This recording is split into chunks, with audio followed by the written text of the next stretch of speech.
it's hard to be inspiring when you're not first inspired yourself. Oh, I just had a negative thought. Oh, feed myself a positive one, and then we balance out. It does not happen that way. I tapped into the inspirational individuals in my life and got to feed on that gravy train of inspiration, if you will. External compassion can lead to internal compassion. And they would share with their wins for the week. I would share mine, and we would learn and grow from each other. Why aren't you strong enough to deal with this? Why can't you just step up and step in? Why do you need to take time to rest when you have people who need you right now?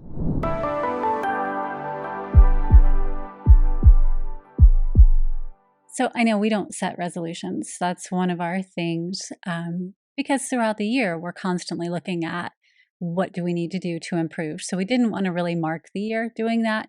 But one of the things I definitely do is kind of a past year review to understand what could I gain, what insights could I gain to set a more positive mental framework for the year ahead.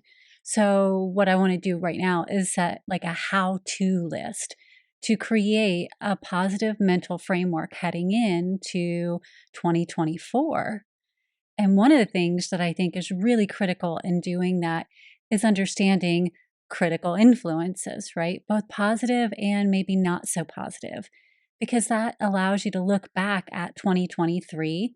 We all are kind of still emerging out of some things and go, all right, so what are some critical influences that fed that inner critic that may have brought us down? But then what are some positive influences that could counterbalance that and feed our inner champion? So important, because with our negative brain bias, we're automatically kind of trained to go right into that negativity, right? Yeah. So, and it's hard to just jump right into positivity. It's not just like, oh, just put a smile on your face and everything's good. It's like, no, I mean, hey, sure, but Wouldn't that be nice? yeah, wouldn't that be nice, right? So happy. Yeah, but the goal is real, authentic happiness, and we can't do that until we actually understand what is it that's triggering that negativity, what's creating the negativity, and and the first step is identifying it, right, and then finding its counter on the positive side. Because otherwise, if we start to identify it and then we don't know where its counter is on the positive side, then it kind of feels like it's inauthentic. Yes. And so that's what I'm really looking forward to diving in today. Yes. And one thing to keep in mind is it isn't like it's a one for one. Right. And it's important to remember that going into it, because it's like, oh, I just had a negative thought. Oh, feed myself a positive one, and then we balance out. It does not happen that way. Believe me, I've attempted a million times. But what we do need to remember is that negative, and we talked about this before, it sticks like Velcro, and those positives slide off like Teflon. So we need to make certain that if we have a negative and we have a counterpoint that's a positive, then what we can do is like feed ourselves positive, positive, positive, positive, positive until it like sticks and we get that critical to actually flow away. Right. And the intention is so key behind Yes. that. And so if it's a positive that's not necessarily tied to it, it's really going to be hard to reframe and reprogram our mindset. And so that's why when we say it's like the counteract it, as you're saying, it's not a one for one, but it is in alignment. It's in a similar, it's like, as you say, two sides of the coin, right?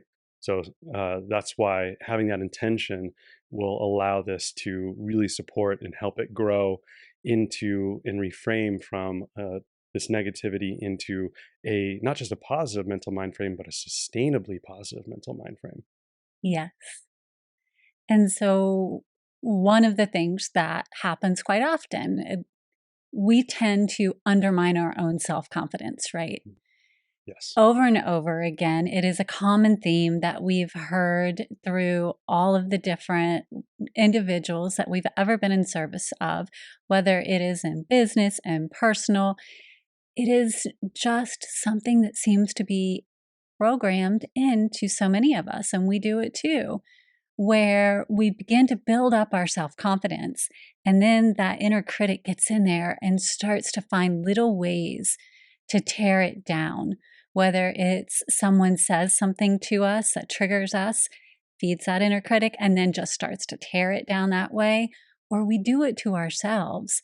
And in a previous podcast, we had talked about the passive aggressive nature of other people, but sometimes we're the most passive aggressive to ourselves kind of approach.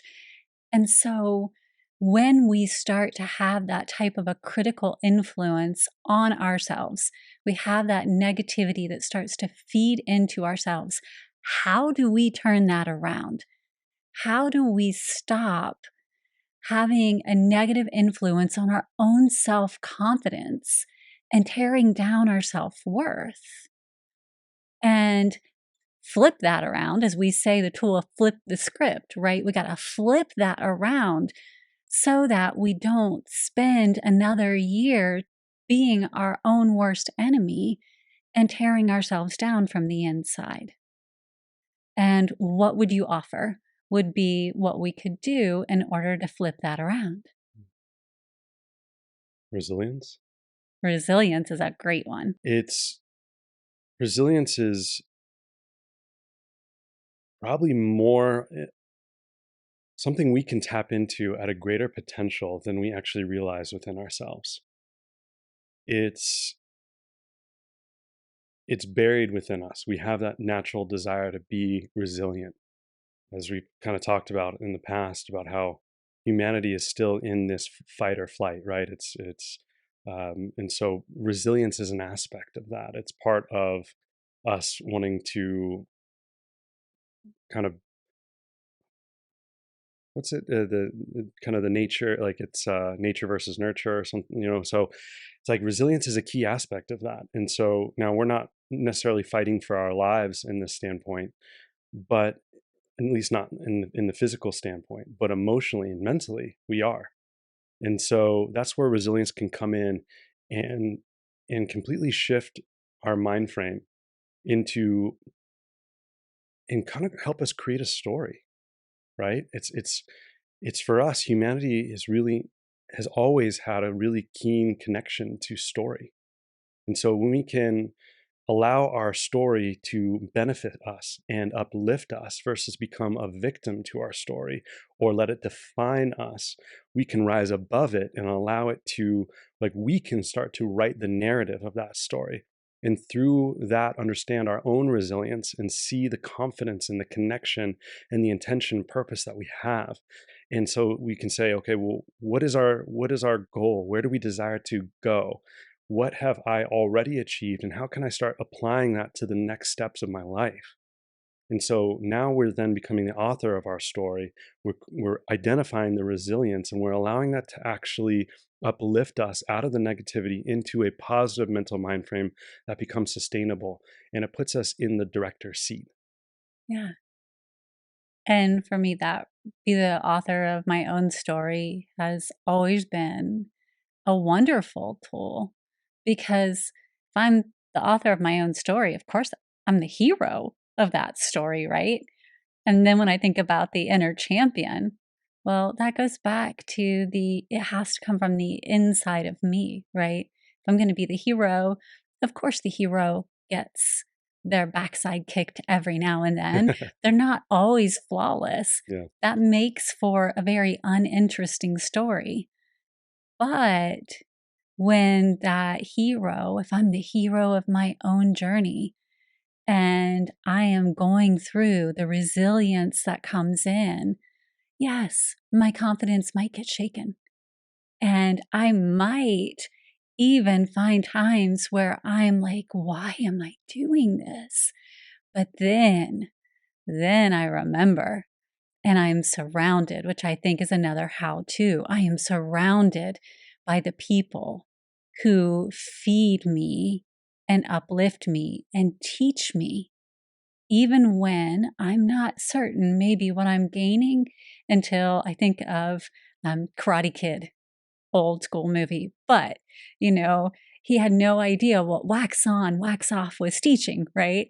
Until the time came when it all came together.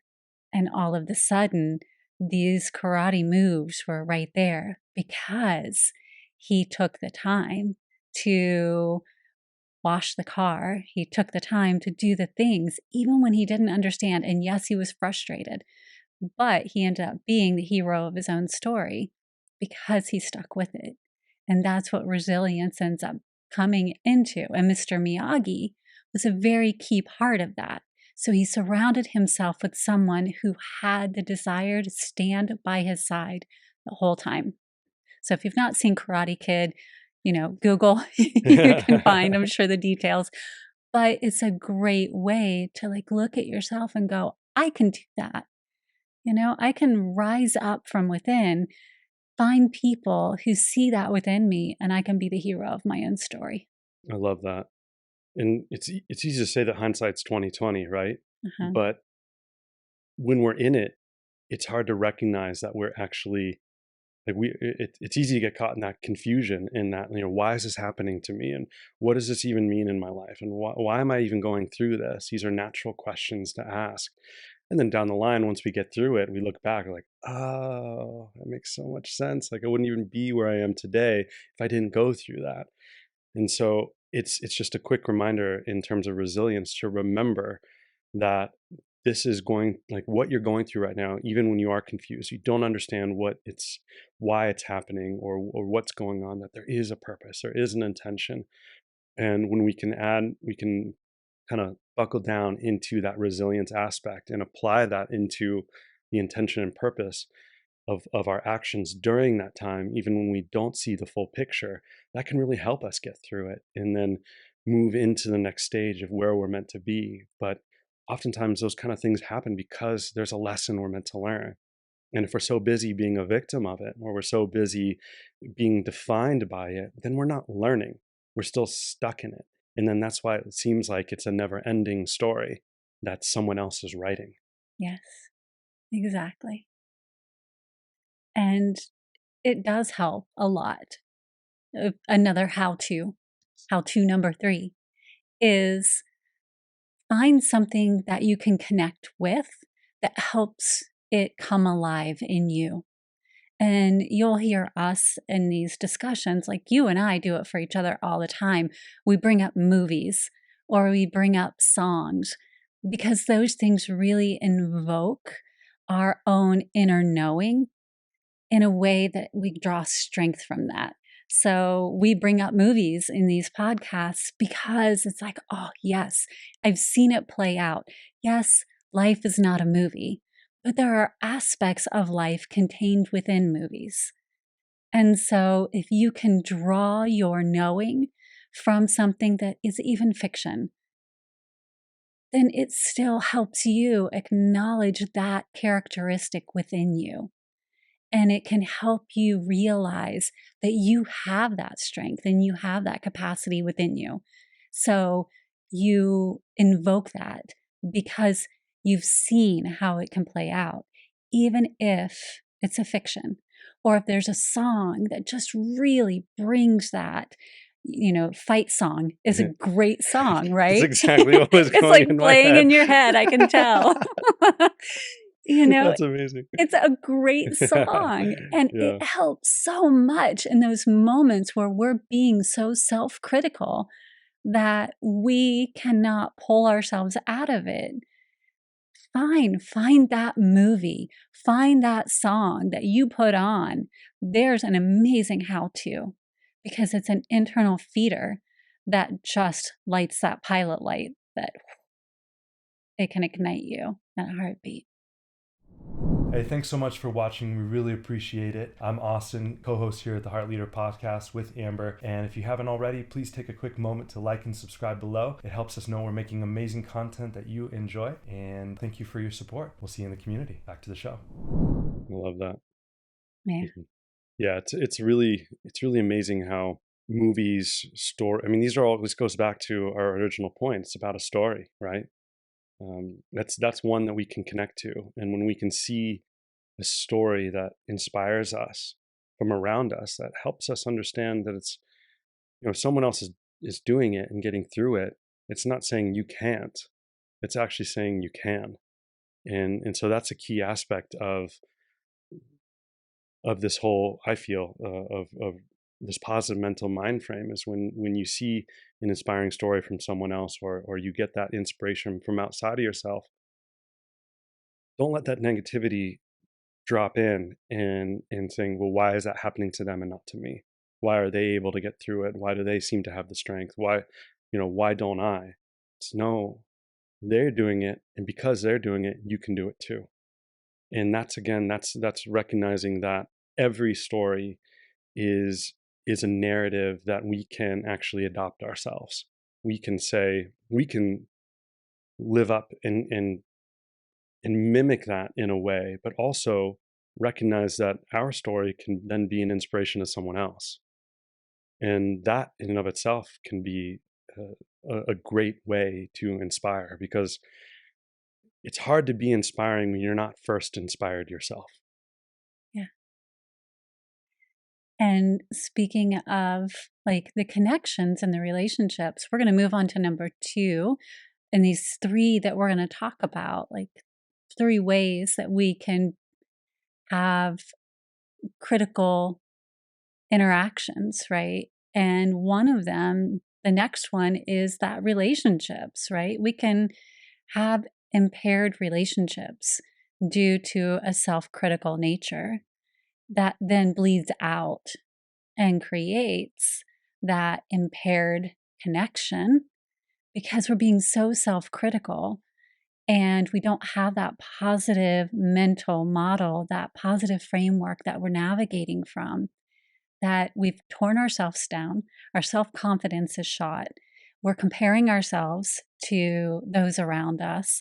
We're becoming, our ego's getting involved. Our inner critic is getting involved. We're becoming jealous. We're striking out at other people, even if we don't realize it. And so then our relationships become impaired. So, how to would be, how do you come back from that? How do you have a counterpoint to even recognize that it's happening so that you can create a positive mental mind frame that helps you kind of navigate around that? Definitely finding inspiring books, movies, and people, podcasts. I mean, anything that really uplifts you. And this is kind of taking what we were just talking about earlier in here with music and movies and things, but uh, a lot of times what we need is knowledge, right? Because it's one thing to say, oh, this is inspiring, but the next question is how to. Well, it's great to be inspired, but how do I actually take the action Hmm. that inspires me next? Because that's oftentimes we get inspired and then we're like, then we get stuck. It's like, Yes. oh, how do I even do that then? How do I transition? Oh, I've heard Amber and Austin on a podcast. Hmm. Great, they can do it. Hmm. How do I do it? Right. And Right. then unfortunately, when we don't know what to do after that, then it puts us back into the negative. And so when you can find uplifting books or podcasts or documentaries or anything you can find that has knowledge and how to's, like we're seeking to do right here, to provide some type of next step so you can start building that positivity on top of itself. That's what's so important. Um, and there's so many wonderful individuals out there and organizations that are seeking to provide this type of information. So many self-help podcasts, so many inspirational stories that will kind of walk through, and it's key to to actually be present with the information and the knowledge and be willing to test things you might have never done before. Because if we keep doing what we've already done and we're expecting a different result, that's what's going to keep us stuck, right? And that's what's going to feed that negativity. So we have to be willing to step outside of our comfort zone a little bit and be willing to say, okay, hey, let me see if this seemed to work for someone, this how to, this approach. Now let me see if I can start implementing it and start noticing the differences. And am I recognizing um, that maybe by listening to these different podcasts and reading these different books that, hey, maybe the people aren't around me aren't that inspiring. Maybe they're caught in the negativity and then I'm jumping on that train with them. And so maybe I need to bring more of my focus onto those individuals in my life who are very inspiring. And I'm seeing them actually move through their life Maybe there's some difficulties and there's some hardships, but I'm seeing them reach their desires and their goals. And that's someone I can just sit down and say like, hey, how are you doing this? I see what you're doing. It's amazing. I mean, talk about how great they would feel, right? It's like most people are doing it and they're not looking to be seen, but man, that's sometimes it's nice to have an external affirmation, and that's another way to bond and connect at a whole other level, and that could open up a friendship and a like completely create a whole new dynamic of a relationship into one that can create positivity. I mean, with some of my friends, for a while when I was really going through some things, we would pop on a phone call every week, and we'd do accountability calls. And they would share with their wins for the week. I would share mine, and we would learn and grow from each other on that. And that really, really uplifted me in a time where I felt confused and not not sure what I could do. And so I tapped into the inspirational individuals in my life and got to feed on that gravy train of inspiration, if you will, and and that just supported me, and then it just built and built and built and became this beautiful, beautiful connection built on inspiration and positivity. I love that. And ultimately, if we're already feeling self critical, it's wonderful to have relationships where you can say, here's how I'm growing. I don't desire you to tell me how to improve because I'm not there yet. I recognize I have room for improvement. Let me get to a balance point where I can receive the feedback. Just let me tell you what I'm doing. And then as I get to a stage where I feel balanced enough, I'm willing to take the feedback. But if you're just open with the people that you say, hey, I would like you to be my kind of accountability coach, if you will, and make certain I'm doing what I say I'm going to do, that could be enough. And then if the relationship is impaired, at least they see you taking those strides forward and you feel yourself being accountable, which then creates more self confidence. And so you're feeding yourself, right? That's the how to is okay, I'm holding myself accountable. You're holding me accountable. You can see me taking those steps. And then when I get to a point where I feel strong enough to receive feedback, it becomes that two-way loop. And we're doing this together and we're growing together. And you're learning from my journey. And maybe at some point, it will be a reciprocal process where you're asking for my feedback and the relationship gets strengthened. But it's helping you from the onset, Mm, right? beautiful.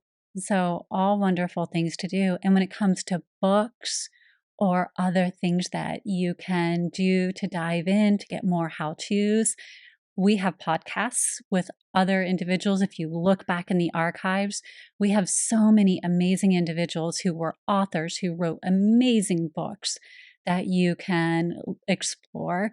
But you get to hear from them firsthand to see if they're someone that you connect with.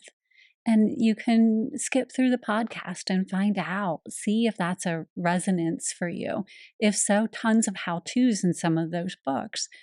There are other podcasts out there that they provide all the how to's. And so you can listen to those.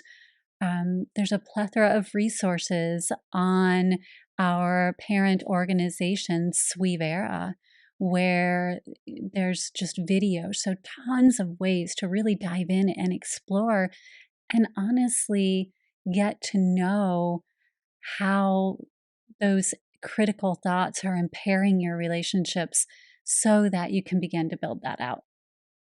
So, tools are important.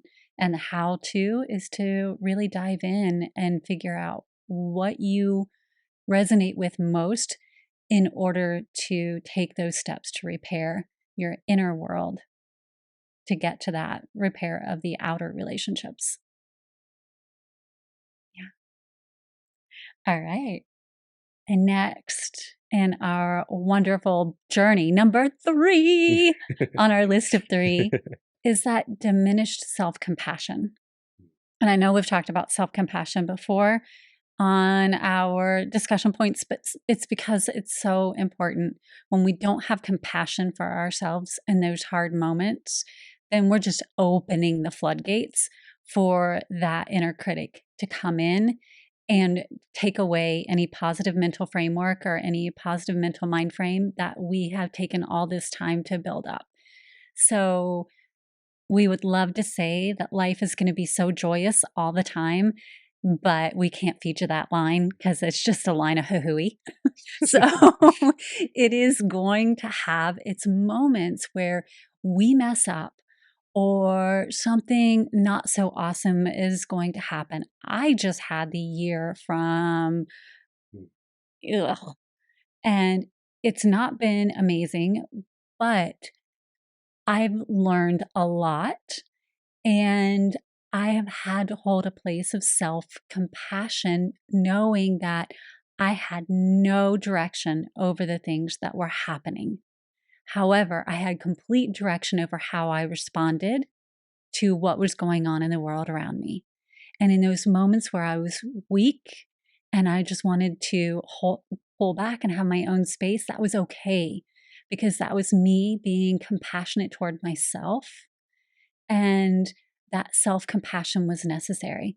But if I wasn't willing to have that self compassion, then my inner critic would have come right in. And sometimes it did. In those moments where I wasn't giving myself that space, it was, why aren't you strong enough to deal with this? Why can't you just step up and step in? Why do you need to take time to rest when you have people who need you right now? Right? And so then it could have very quickly become a spiral and could have gone a completely different direction. And we do that to ourselves so often, thinking that being that superhero, that inner champion, means that we're always on. Mhm. And that is not what it means. So when we talk about how to's, in order to flip that script and bring that positive mental mind frame back in when we're losing our own self compassion, what would you offer in that capacity? Over to you. um, there's so many answers to this, but I do want to take one moment just to acknowledge, even though you're going through the ringer on a lot of things, and they were all really testing your inner critic. This is all happening at the time that you're writing the book, Silence Your Inner Critic. And you could have chosen to be a victim of these situations. And I'm not in any way discounting the pain. You took a lot of time to reflect on that and allow yourself to feel. It's important. You're a human. You need to be able to feel. But you turned around, and your own things that were going on in your life, you're able to learn from and then provide that directly into this book and allow for thousands up to millions of people that are listening to this in our community and beyond, and support and be an inspiration. And I know firsthand, as someone who got to actually, I was with you through the whole thing and saw the process and have been reading the book and in this with you, I learned so much. So taking things that were so difficult in your life and flipping it around to be inspiring for others, um, I know I'm inspired. And it shows me what's possible. It shows me that love can transmute anything that we're up against. And compassion, self-compassion, is fueled by love. And we can provide that to ourselves, that it can inspire us to reach levels that we never knew was possible. Because I would say on the other side of it, you are stronger. You are more aware and expansive in that awareness. And I'm seeing you level up to a degree that I have not seen before. And so that's an opportunity for myself and for everyone to learn from what you went through. And I'm sure there are millions of people right now going through similar types of things. And so the fact that you chose to learn from it, you chose to grow, and then chose to share it, not allowing it to define you, but you actually directing it, to me, that's all the difference in the world. And that's what allows you to maintain and sustain a positive mental mind frame, even when some of the worst things that you can imagine are occurring in your life. Because maintaining a positive mental mind frame doesn't mean you're never sad. It doesn't mean that you're never negative. It doesn't mean that you're not angry. It's easy to think that it's just these extremes on either end. Sustainable positive mental mind frame includes allowing yourself to feel and not just bottling it up or not just ignoring it, but getting through and being inspiring to yourself, and as a result, being inspiring to others. Thank you. I appreciate all of that. And I feel like all of us are models for each other. Agreed. And I look forward to hearing the stories of others out there as they're watching this and our community continuing to share. I mean, we're a nonprofit organization. So every like, every subscribe, every story shared continues to build out the purpose of our organization, which is community of love, right? We're all here doing this together. It isn't about you. It isn't about me. Right now, we're just the voices getting this movement started.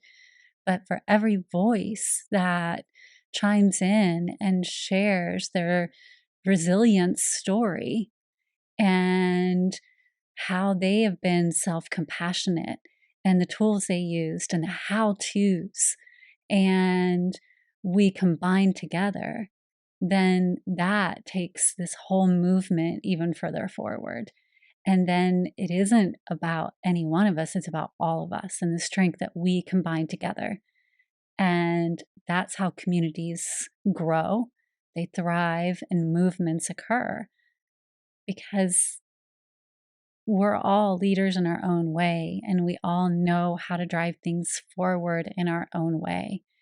And the more that we align together and we're all committed to this movement of love and all of its beautiful facets, then the more we share all of these things that we're navigating in our world together, the beauty and the sorrow, then the more we can help each other navigate.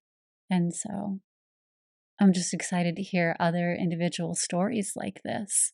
And I feel like that's one of the how to's, especially in this area of self compassion. If we're not offering ourselves self compassion, then come out, share that, talk about it here in our community, wherever you're listening to this podcast, and allow others to uplift you so that you can then reflect it back into self. External compassion can lead to internal compassion. So beautiful. Yeah, and we're stronger together. It's so easy to feel like we're alone. It's so easy to feel like we have the burden on ourselves and that we don't it's not that we don't need someone else's help, but it's hard to ask. It definitely is. And in a world where we've kind of been taught when we do ask, then we're weak. Mm-hmm. Something's wrong with us. Why can't we just figure it out ourselves? One of the biggest misunderstandings is that no one who's done anything great has ever done it by themselves. They've asked for help. In fact, they've taken the time to seek it. Mm-hmm. They've explored it. They've, all the great religious teachers, all the great, whether it's business or politics or health and wellness, or, I mean, any authors, everyone had help on their journey to reach that. And so it's okay to ask for help. It's okay to say, I don't know what to do next. Actually, it's more than okay. Yeah. It's probably the best step you can take Yes. if you're truly committed to getting to the next step. Agreed. It is And strength. so, It's love. yeah, It shows that you have the awareness, and it's your way of seeing that you are capable of what's next. great. And on that, I believe we're going to look at you and ask for your help. And the help we're going to ask for from you is if you have found our videos helpful, then give us a like and a subscribe, because every time you do that, as we said, we are a nonprofit organization and our full focus is on getting how-tos like this and all kinds of education out to those who can use it. So those likes and subscribes help us take this and make this movement possible. So wherever you're listening, just take that 2 seconds and click that subscribe button and give us that like. Until next time, I am your host, Amber, and I'm here with Austin on the Heart Leader podcast. And there are lots of videos to explore out here. So hop on over to the next one.